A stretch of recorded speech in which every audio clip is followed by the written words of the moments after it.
దేశం కోసం ధర్మం కోసం దేవులాడుతున్నామని చెప్పుకునే పువ్వు పార్టీ పెద్ద ముత్తైదువు కము కేంద్ర సహాయ మంత్రి బండి సంజయ్ సారు ఉజ్జయిని మహంకాళి అమ్మవారి దర్శనం చేసుకొని పోయిండట. సార్ ఒక్కడే పోయిండా, ఇంటోళ్ళను కూడా ఎంట పెట్టుకొని పోయిండా. దర్శనం అలకానే అయిందా? అన్ని ముచ్చట్లు అరుచుకుందాం పని. పువ్వుల దండలు అయ్యవార్ల చేతుల పెట్టి 2 చేతుల పబ్బది బట్టి ఇట్లా కండ్లు మూసుకొని బండి సంజయ్ సారు మనసుల పెదమొకే మొక్కుకున్నట్టు అనిపిస్తలేదు?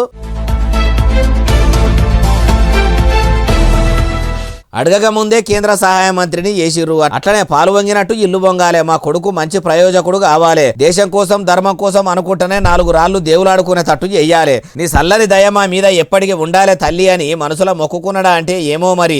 అంత దూరం పోయి ఇంటి లాదల గురించి మొక్కుకోకుండా ఊకుంటాడా?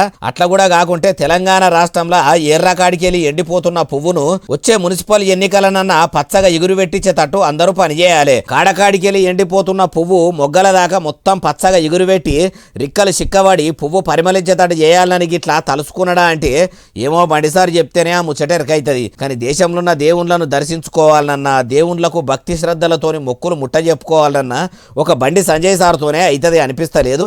ఏమా భక్తి, ఏమా శ్రద్ధ, ఇట్లా దేవుళ్ళ మీద భక్తి ఉన్నట్టే బండి సారుకు ఓటర్ దేవుళ్ళ మీద కూడా ఉంటే ఇట్లనే ఊరూరుకు పోయి ఇచ్చిన హామీలు నెరవేర్చుకొని ధర్మంగా ఓటర్ దేవుళ్ళ దర్శనం చేసుకొని వాళ్ళ దీవెనార్తులు కూడా తీసుకుంటే మంచుగుండు అనాలనిపిస్తుంది. కానీ మనం ఎందుకు అంటాం అంటుర్రు ఈ ముచ్చటిన్నోళ్ళు.